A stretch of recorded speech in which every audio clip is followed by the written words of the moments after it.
Vou lá. A nossa análise de hoje mergulha numa das maiores, talvez a maior, mudança na economia brasileira em décadas, a reforma dos impostos sobre o consumo. É um tema gigante. Gigante. E a nossa fonte aqui é um material técnico bem denso sobre a nova legislação que criou o IBS e a CBS. E o nosso objetivo aqui não é só, sei lá, ler a lei, é fazer uma jornada. Vamos imaginar que a gente está abrindo uma empresa hoje e precisa entender as novas regras do jogo. Exato. O que gera o imposto. Isso. Quando ele precisa ser pago e, claro, a pergunta de R$1 milhão. Para onde vai esse dinheiro? Uhum. É uma mudança que afeta desde o cafezinho na padaria até, as maiores operações industriais. Vamos tentar desvendar o que realmente muda na prática. Para começar, o material diz que o IBS e a CBS formam um IVA dual. Isso. Esse termo parece complicado. O que ele significa na vida real? Na prática, é mais simples do que o nome sugere. Pensa assim, em vez daquela sopa de letrinhas que a gente tinha... ICMS, ISS, PIS, COFINS, IPI... Essa mesma.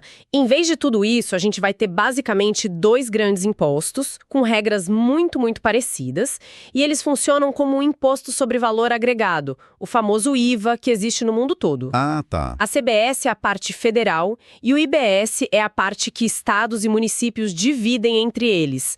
A ideia é trocar um sistema que, olha, só existia aqui. Bem brasileiro. Pois é. E trocar por um modelo que já foi testado e aprovado internacionalmente. E certo. A promessa sempre foi simplificar. Mas o texto que a gente está vendo menciona que o modelo ideal de IVA teria uma alíquota única e pouquíssimas exceções. Foi isso que a gente conseguiu aprovar? Essa é a pergunta-chave. E a resposta honesta é não exatamente. O que foi aprovado não é um IVA puro de livro-texto. Espera um pouco. A promessa não era de um imposto único e simples. Quando o material diz que teremos uma alíquota padrão, mas com reduções de 30%, 60% e até isenção total para alguns setores. Uhum. Além de regimes especiais como o Simples Nacional, isso não soa perigosamente parecido com a complexidade que a gente já tinha? É uma crítica. Não estamos trocando 6 por meia dúzia, só que com nomes diferentes? É uma crítica totalmente válida e foi, assim, o centro do debate político. A verdade é que um IVA puro com uma única alíquota para tudo, do jatinho particular à cesta básica, é tecnicamente eficiente, mas... Politicamente inviável. Politicamente inviável. Cada setor, saúde, educação, agronegócio, lutou para ter um tratamento diferenciado. O resultado é um sistema híbrido. A estrutura principal é sim muito mais simples, mas ele carrega essas exceções que foram o preço da aprovação. Entendi. É o possível em vez do ideal. Mas mesmo com essa complexidade toda, o material insiste muito num conceito. O princípio da neutralidade. Diz que esse é o pilar de tudo. O que isso significa na prática para uma empresa que está decidindo onde se instalar? Significa uma revolução na tomada de decisão. Na prática, a velha estratégia de caçar o município com o menor imposto para instalar um centro de distribuição ou uma fábrica... A famosa guerra fiscal. Acabou. A competição agora volta a ser sobre o que realmente importa. A qualidade da sua logística, o custo do aluguel, o acesso a bons profissionais. O imposto, idealmente, deixa de ser uma variável estratégica na decisão de onde operar. E como a lei garante essa neutralidade? Com 2 ferramentas poderosas. A primeira é a tributação no destino, que a gente vai detalhar mais tarde, mas que basicamente mata essa guerra fiscal.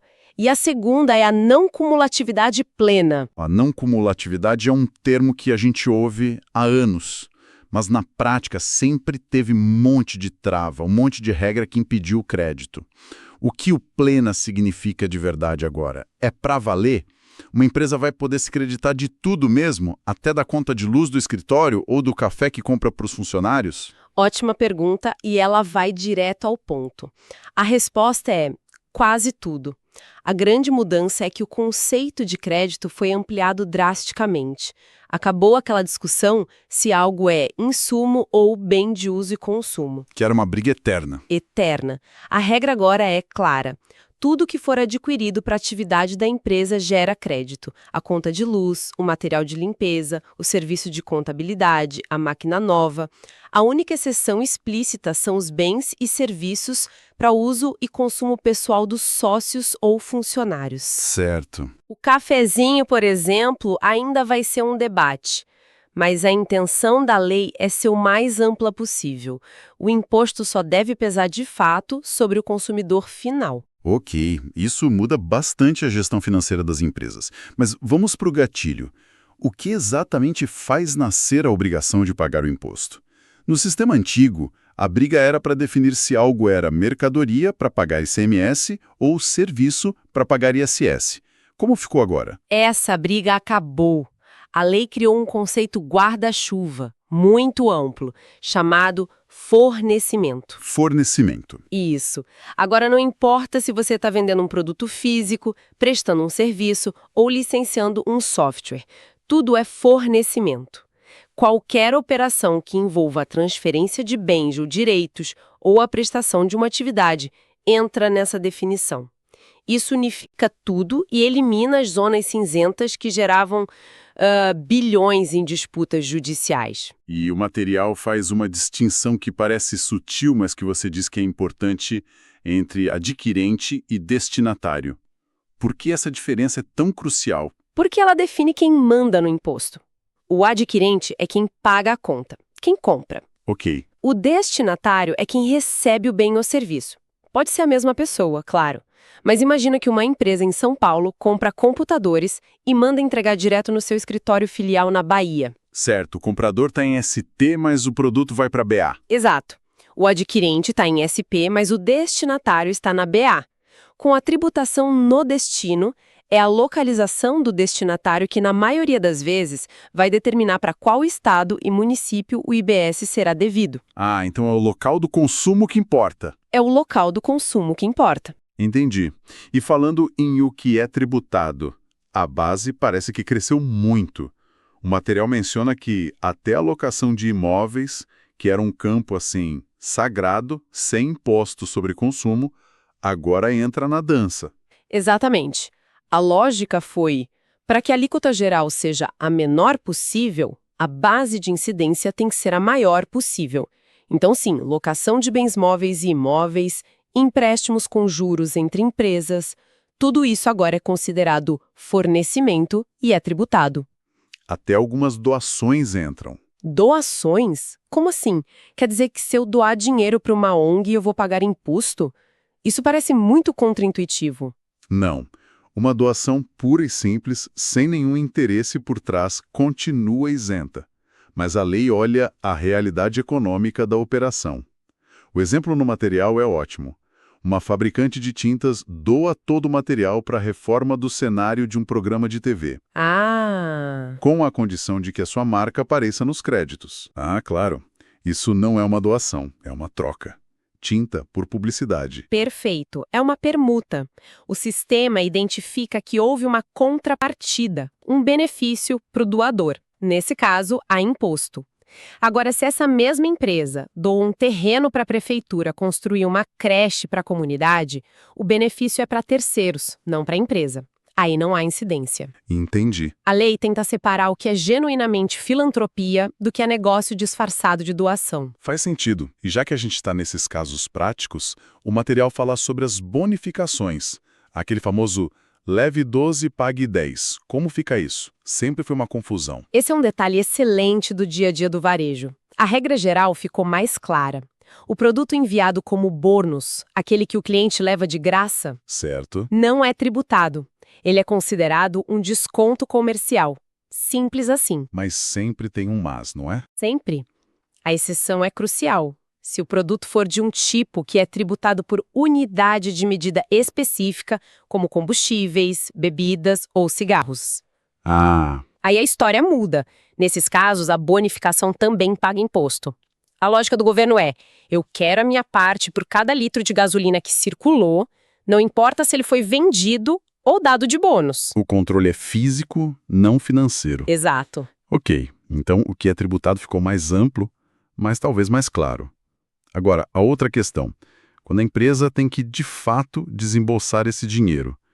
Qual é o momento da cobrança? A regra geral é o que a lei chama de momento do fornecimento. Traduzindo, Traduzindo, para um produto é a hora da entrega. Para um serviço é o momento da sua conclusão. É quando a transação economicamente acontece. mas imagino que para cada regra geral a gente tem uma lista de exceções para se adequar à realidade de cada negócio, certo? Exato. E elas são bem lógicas. Por exemplo, num serviço de transporte de passageiros, o imposto é devido no início da viagem. Já no transporte de uma carga que vem do exterior, o imposto só é devido na chegada, no destino final. Certo. E tem uma exceção muito interessante, quando o governo é o comprador. Como assim? Nas compras feitas pela administração pública direta, autarquias e fundações, o imposto só é devido quando o governo efetivamente paga o fornecedor. Ah, então o governo deu uma ajuda para o próprio fluxo de caixa, o fornecedor entrega o produto, mas o imposto só vence quando o pagamento, que às vezes demora, cai na conta. Exatamente. É uma regra para proteger o caixa do setor público. Mas o caso mais complexo e que vai exigir mais atenção das empresas é o de pagamento antecipado. O material usa o exemplo de encomendar uma máquina que será construída sob medida. Certo. Algo que leva meses para ficar pronto e a empresa paga um sinal, um adiantamento. Isso. E a regra é: pagou adiantado, o imposto também tem que ser adiantado. Sobre aquela parcela paga, a empresa já recolhe o IBS e a CBS usando a alíquota do dia do pagamento. Ok. Mas e quando a máquina for entregue, digamos, 6 meses depois? A alíquota pode ter mudado, o valor total é outro. Como fica o cálculo? Aí o sistema mostra a sua inteligência. No dia da entrega, a operação inteira é calculada. O valor total da máquina vezes a alíquota do dia da entrega. Certo. Desse valor, a empresa deduz o imposto que ela já adiantou lá atrás. Ela paga só a diferença. Entendi. Isso garante que a tributação final reflita o valor completo e a alíquota correta da operação. E se o negócio for cancelado no meio do caminho? A empresa pagou o sinal, recolheu o imposto, mas a máquina nunca é entregue. Esse dinheiro do imposto adiantado fica perdido? De forma alguma. Se o fornecedor devolve o dinheiro do adiantamento para o cliente, ele também tem o direito de receber de volta, na forma de crédito, o imposto que ele recolheu sobre aquela parcela. O sistema é desenhado para não tributar operações que não se concretizaram. É mais uma faceta do princípio da neutralidade. Ok. A gente já entendeu o gatilho da cobrança e quando ela acontece.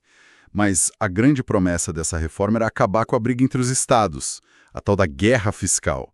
Então, a pergunta que vale R$1 milhão é, no final do dia, para qual cofre vai esse dinheiro? Onde esse imposto é efetivamente pago? Essa é a mudança mais sísmica de todas. O dinheiro agora segue o consumo. A regra geral para bens é clara. O imposto é devido onde o bem é entregue. Ou seja, se uma loja em Minas Gerais vende online para um cliente no Ceará, o IBS vai para o Ceará. entendi. Para imóveis é mais óbvio ainda, onde o imóvel está localizado. E para veículos, criar uma regra específica para evitar a malandragem, o imposto é devido no domicílio do comprador. Ah, Acabou a história de emplacar o carro em um estado com imposto menor.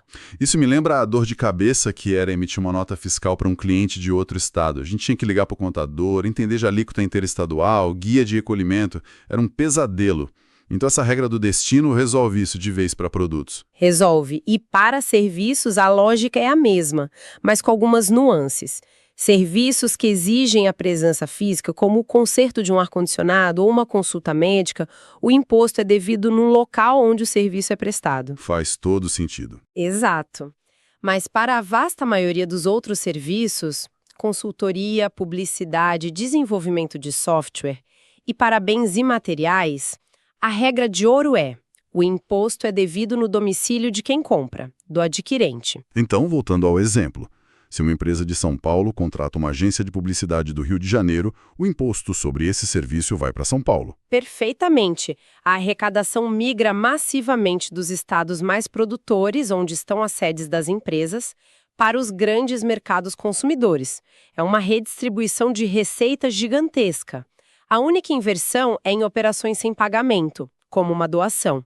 Nesse caso, a regra é o domicílio de quem recebe, o destinatário. Mas isso abre uma brecha, não. Se a alíquota do IBS variar um pouco entre os municípios, o que impede uma pessoa ou empresa de cadastrar um endereço de fachada no município que cobra menos, mesmo consumindo em outro lugar? Como se fiscaliza isso? A lei antecipou essa possibilidade. Se for comprovado que o endereço informado é falso, com o intuito de pagar menos imposto, a cobrança da diferença, com multa e juros, será feita diretamente do adquirente. Ah, então a responsabilidade é de quem prestou informação errada. Exatamente. Claro que a eficácia da fiscalização vai depender muito da integração de bancos de dados e da tecnologia, mas o risco está colocado diretamente no colo de quem tenta burlar o sistema. Uau, é muita mudança. Quando a gente junta tudo, o que temos? Criamos um sistema que, na sua essência, busca a neutralidade e a simplicidade do IVA internacional, mas que, na prática, para ser aprovado, veio com uma bagagem de alíquotas diferentes e regimes de exceção. Exato. Os pilares são inegavelmente modernos. Tributar no destino e garantir créditos sobre tudo que é usado na operação. A lógica de não interferir nas decisões de negócio é poderosa. No entanto, a complexidade não desapareceu, ela só mudou de lugar. Saiu da confusão de 5 impostos diferentes e foi para os detalhes de cada exceção, de cada regra específica de quando e onde pagar. É uma mudança de paradigma que vai exigir uma adaptação imensa. Com certeza. A nossa análise focou no como funciona a tributação das operações, mas o material me deixou com uma pulga atrás da orelha. A lei garante imunidade de impostos para entidades como partidos políticos, sindicatos e igrejas, desde que o dinheiro venha de operações ligadas às suas finalidades essenciais. Certo. Só que agora a base de impostos é muito mais ampla, incluindo aluguéis, por exemplo. Fica aqui uma provocação para quem nos ouve. Como o sistema vai diferenciar o aluguel de um salão para um evento religioso, que é claramente uma finalidade essencial, do aluguel de, sei lá, 10 imóveis comerciais que uma entidade religiosa possa ter como investimento? Onde que se traça essa linha? Exato. Onde será traçada essa linha? Essa promete ser uma das discussões mais complexas e espinhosas do futuro desse novo imposto.